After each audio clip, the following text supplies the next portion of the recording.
Yeah, thanks for having me on the program again. It's nice speaking to you. Good evening. So we are actually seeing the Chinese air show, which is known as the Zhuhai air show that is actually happening in China. And for the past 2 days, no doubt they have showed a lot of military muscle in that sense. So I'll just briefly go through the three key items. I think it is probably of a very clear show of, in a sense, threat maybe to from the Taiwanese perspective. So the first is obviously the J-20s aircraft. It's a fighter jet. It is the first time it has been shown in this annual Chinese air show. And we are actually seeing that, we did see that the J-20s did actually fly near Taiwan when after the Pelosi's visit, when the military drill happened after then, the J-20s did flew around Taiwan then. And on top of that, we also see the J-16Ds. They are actually slightly different from the original model because the J-16Ds are actually in charge of electronic warfare. So it actually provides extra capabilities to its wing planes. At the same time, the electronic warfare is believed to be able to affect heavily Taiwanese defense radar system. And no doubt the Taiwanese is actually looking at this very closely. And on top of that, we also did see the Y-20s air refueling aircraft. So basically, it is the air refueling tanker, a really big size. It is a modification of their Y-20s, which was actually used for cargoes. And it actually looks quite similar to maybe the C-17s or the C-130s that most people are actually very familiar with. So it's actually really, really big. So what they did during this air show is that they have this Y-20 tankers flying in the air and also showing off this flying boom, three of it lingering through the air. Basically, it shows that they are able to refuel three aircraft at the same time when they are airborne. And no doubt this shows that, they are able to allow this kind of flying jets, these military aircrafts, to be airborne as long as possible. And no doubt, these are actually showing and flexing their military muscles to Taiwan. Because can you imagine, it is basically showing to the world that they're able to stay in the air as long as possible. Yeah, and that's such a great point because so much has been said about how difficult it would be to really take control of Taiwan. But this is sending something of a message, is it not?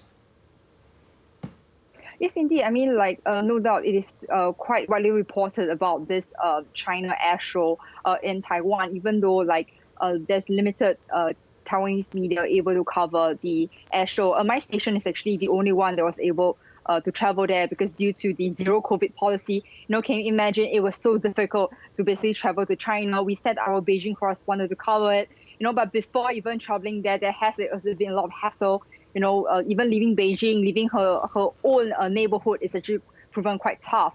But no doubt there's actually a lot of attention on this air show in Taiwan because can you imagine how the Chinese or the PLA is basically showing this aircraft that has actually been performing this regular military drills around Taiwan for the past few years. Not forgetting that, yes, after Pelosi's, when she visited Taiwan in August, there's this huge 5-day military drill. But on top of that, there are actually daily aircraft incursions into the Taiwanese air defense identification zone. So these aircrafts do fly around Taiwan quite often. And on top of that, we are actually continually seeing how the PLA aircrafts continue to incur and fly across the Taiwan Straits, the median line in that sense. Basically, when the median line, obviously, it is not a formal agreement between both sides, but it has actually maintained the peace and stability in terms of military over the past 70 years across the Straits. Yeah.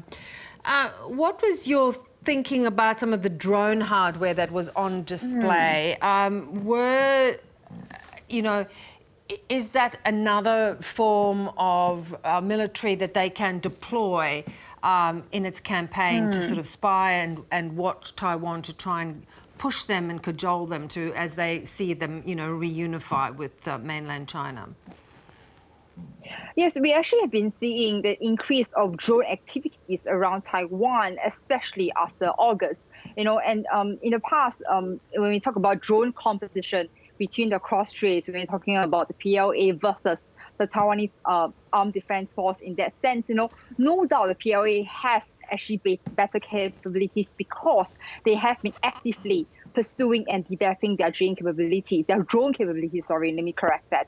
And we are actually seeing that in this Zhuhai air show in that sense. You know, in terms of drones, they similar to what I mentioned, the military jets. They also have displayed many of these jets, of these drones, you know, that has been harassing around Taiwan, you know. So basically, we are just seeing this similar models, but they are on the ground this time, you know, one being the TB001, you know, so they are actually able to perform long distance and airborne air reconnaissance efforts around Taiwan. And we are actually seeing many different models, and they are actually not only flying straight from their land, they are also equipped with their military vessels, you know, where they actually are able to take off these military vessels and also be able to perform this air reconnaissance, air kind of, I would say, this kind of drills around Taiwan. And in terms of the Taiwanese side, you know, I would say that the Taiwanese military has been very lacking in their drone development program, because there are actually a lot of concern, like how, you know, in terms of the technicalities, you know, there are actually difficulties whether they are able to overcome it. And the Taiwan has actually purchased the MQ-9s from the Americans, but it is only believed to be available to Taiwan in 2027, and in that terms, it's 5 years from now. But given this drone race between both sides, the Chinese is no doubt having an upper hand right now. Sure, for sure. And just before we go, you know, there have been some concerns raised about foreign pilots going to work for the Chinese military. Is there reason to be concerned about it? Yes, no doubt. You know, we have been seeing these reports coming out from the United Kingdom and France, you know, including the UK Defence Ministry even releasing a statement telling their former pilots, you know, to not go on this training programs, you know, in Africa, where it's especially targeted to train these Chinese pilots, or even they're actually offering a lot of money, you know, to these ex-pilots to train the PLA pilots, you know.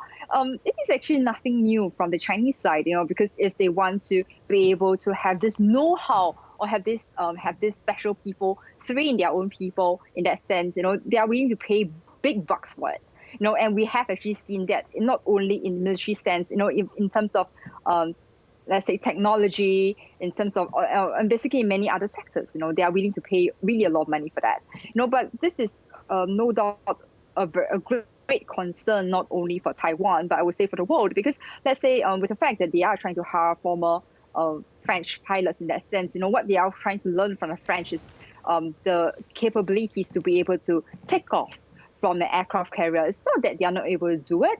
They are, but they want to know how to do it properly. And on top of that, they will want to, you know, even with these former pilots leaving the military for many, many years, you know, they are actually very familiar with the military tactics, you know, with their military capabilities, or let's say how the cockpit looks like. You know, these are the things that I believe that PLA really, really want to learn. Yeah, really interesting point you make there. Tingting Liu, lovely to see you. Thanks so much.